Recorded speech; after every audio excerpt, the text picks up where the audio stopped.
Uh-oh, Candace Parker. You've upset the Reese's Pieces and they're not happy about it. They're gonna be coming after you any second. Oh, they're already coming after you. Oh, snap. Oh, snap. Candace Parker asked to put certain players in a tier list. You have the S tier, you have the A tier, you have the B tier, and you have the C tier. And where Candace Parker put Angel Reese on this list and her explanation about it, it has upset a large number of the Reese's Pieces. Alert the timeline. Chicago is on fire. Candace Parker just slid Angel Reese into the C tier, and the Reese Hive is treating it like a personal insult. Kennedy Carter's live tweeting, fans are flaming, and the Sky locker room feels one spilled smoothie away from a reality show reunion special. Is this fair criticism or full-blown character assassination? Grab your popcorn because the stat sheet, the receipts, and the truth are all about to take the floor. Who had comments on Angel Reese and it went viral? People were saying, oh, you're an Angel Reese hater. They asked me my opinion on player tiers, and my thing is then if you bring something to the argument, bring something else. Can she get to player A or player S or whatever? Yes, she can. Yeah. Right now, I don't know if she's alongside those players in B's, and you're measuring her against players that have been in the league for years. Right. And so I think that, I've faced it on the men's side when people attack you for what you look like or who you are, that's usually not coming with a solid argument. It all started on a streaming segment that should have been a harmless thought exercise, a tier list. Candace Parker, two-time champ, future Hall of Famer, was asked to rank a handful of WNBA names. Her S tier? Aja Wilson, Nefessa Collier, Breanna Stewart, no controversy there. The A tier held the logo snipers, Caitlin Clark, Kelsey Plum, Sabrina Ionescu. B tier, Paige Beckers and Arike Ogunbowale. And then she slid Angel Reese and rookie phenom Cameron Brink onto the C line and said, quote, Reese is fantastic at her role, offensive rebounding, but she's not a first or second option yet. 10 words later, the internet melted faster than Chicago asphalt in August. Of WNBA players, I'm gonna try. Asia Wilson, reigning MVP, couple defensive player of the year, 2 championships. If there was something higher than S, I would definitely put her up there. But Nefessa Collier is where it gets tricky. Caitlin Clark is at an A level. I think in time she's gonna raise up to that S, but in order to put her at that level, you gotta have a couple more years. Have an impact on the defensive end immediately. Then you got Angel Reese. I put her right at that C level. I think in terms of being above, you have to be able to have the ability to carry a team, be a 1 or 2 option. I think Angel Reese is fantastic at her role, which is offensive rebounding. She showed and demonstrated so much growth in that first year. If you've never encountered the Reese Hive, picture BTS Army with basketball gifs and a vendetta. Within minutes, hashtag Candace Parker was wild, trended.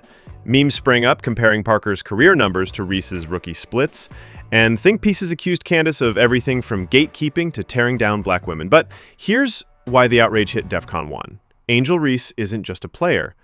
She's a brand. A 1 million follower brand with partnerships, hair flip charisma, and TikTok angles that rack up views faster than some franchises draw crowds.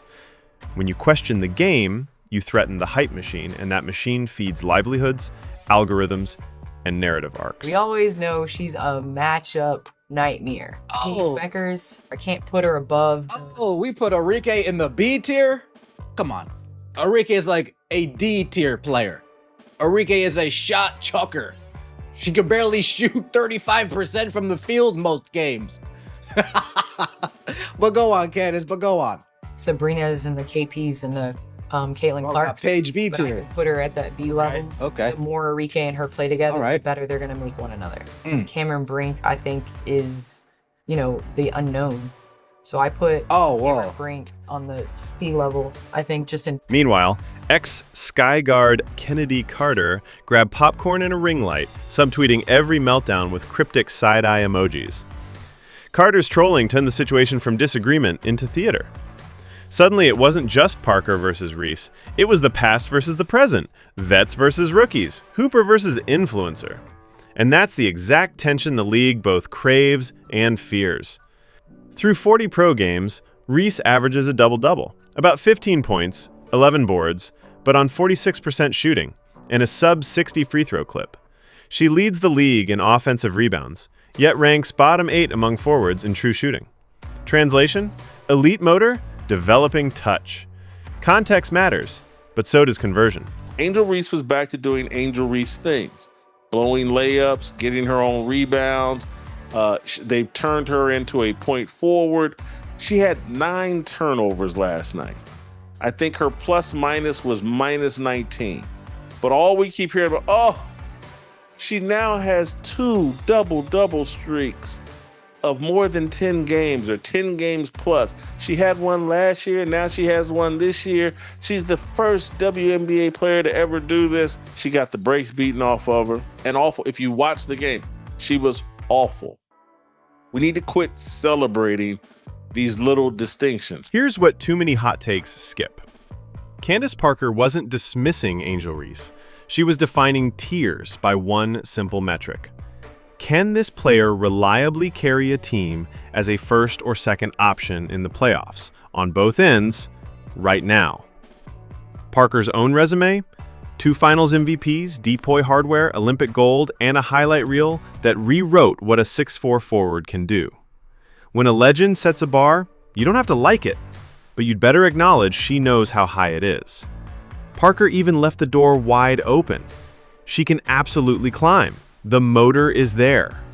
That's more blueprint than burying. I think that it's like comparing apples and oranges. Caitlin Clark and Angel Reese. It's like, what are we doing? Yeah, at least they don't play the same They position. like doing the like Magic and the Bird comparison. Well, they played similar positions. Like Bird, he played the guard position. Like they at least kind of match up. This, like, what are we doing? I'm not falling into that. I'm not into the comparison. I think that there are a number of things that Angel can improve on, will improve on in the situation she's in. And I think Caitlin Clark has done that even in her first year in terms of, being able to be that floor general. Her and Aaliyah Boston's connection has really improved. And I think the thing about Caitlin, yes, she can shoot from the logo, but she makes... In her sophomore season, Parker posted 18-10-3 on 49% shooting and finished top 3 in defensive win shares. Reese, mid-year 2, sits at 15-11-2 with defensive flashes, but turnover struggles. Different eras, different spacing, but the delta explains the tier gap Candace outlined. But let's quit pretending like this is some sort of history we're seeing from Angel Reese with these double-doubles. It's not. It's a nice little stat that's pretty irrelevant, doesn't lead to victories, they lost by 20-some-odd points last night to the Minnesota Lynx. The Lynx pretty much controlled that entire game. Angel Reese was no factor. We need to quit celebrating. Oh, she got a double-double. Well, yeah, they kept her in the fourth quarter when they were down by 20, and she, got a bucket or 2 and got to double-digit points. Zoom out and you'll notice the real collision course. Caitlin Clark. Every Reese debate now ricochets off Clark discourse, even when no one mentions her. One side hears Reese equals C tier and instantly reads Clark Reese equals media bias. Yet their arcs diverge. Clark's struggles are on-ball turnovers and defensive foot speed, but her shooting warps defenses so badly she still lands in A. Reese's superpower is second chance points, her kryptonite is half-court shot creation. Same draft class, different toolkits. A, I love it. B, tell me I'm wrong, but bring facts to the table. And so that's the biggest thing. There's no hate on Angel Reese. I love her. She plays for the Chicago Sky. I saw her at my jersey retirement versus LA. So it's nothing like that. But I think it's so interesting in this female space, the need to have to explain some of these things like that you don't see where... we worked with the guys at Turner where they come on and they say stuff that's just so outlandish. I will never attack anybody's character. I will never attack who they are ever. And I just hope that... The league needs both. The outside marksman drawing ratings and the rebounding bully racking up hustle stats. But narratives thrive on versus more than and. That's why Reese's fans perceived Parker's assessment as a slight rather than a scouting report. Meanwhile, Chicago's season amplifies every weakness. A paper-thin bench, injury chaos, and opponents camping 2 bodies on Reese, daring the Sky shooters to beat them.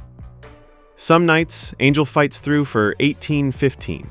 Other nights, she coughs up 7 turnovers while double-clutching under the rim. Yeah, Angel Reese is a 1 or a 2 option. She's not carrying her team to victories, though. She's not carrying her teams to W's, though. We're halfway through the season and the Chicago Sky are in single-digit win. And that's where Parker's words hit hardest. She framed C tier not as average, but as role player on a playoff team. The implication? If Reese wants that A-list seat, she must add a go-to move, trust the kick out, and trim the miscues. None of that is brand friendly. All of it is basketball necessary. Across her last 10 starts, Reese averages 4.8 giveaways, second worst among high-usage forwards. Against top 5 defenses, that spikes to 6.2. Until the handle tightens, opposing coaches will load the lane and live with the consequences. I would put Angel Reese a tier higher than Candace Parker did, and I think she probably would too now, because it is, like, she's been on an absolute tear. The last, like, 8 or 9 games, she's been on an absolute tear. And if she can consistently keep that up, yeah, we put her into a super like high conversation with some of the best players in the world. But another thing, the UConn fans have turned on her.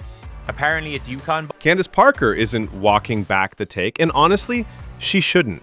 Critique from legends is how iron sharpens iron. Remember when Lisa Leslie called early career Parker too finesse? Candace responded with a Defensive Player of the Year trophy. The same fork in the road is staring Angel Reese down. Path A, embrace the grind, expand the range, study film, punish doubles with skip passes, come back with that summer lab hook shot, and force everyone to update the tier list. Path B, drown the feedback and noise, lean on hashtags, and risk becoming the league's most marketable what if.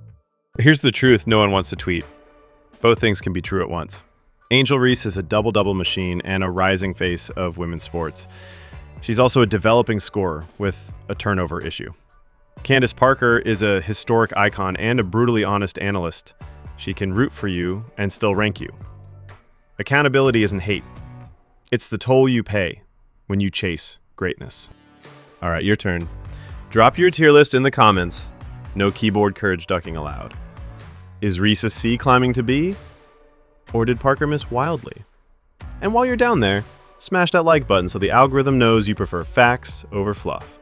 Subscribe for weekly breakdowns that slice through the hot take smoke, and hit the bell so you never miss a stat check. The box score never lies, but it also never tells the whole story. See you in the next video.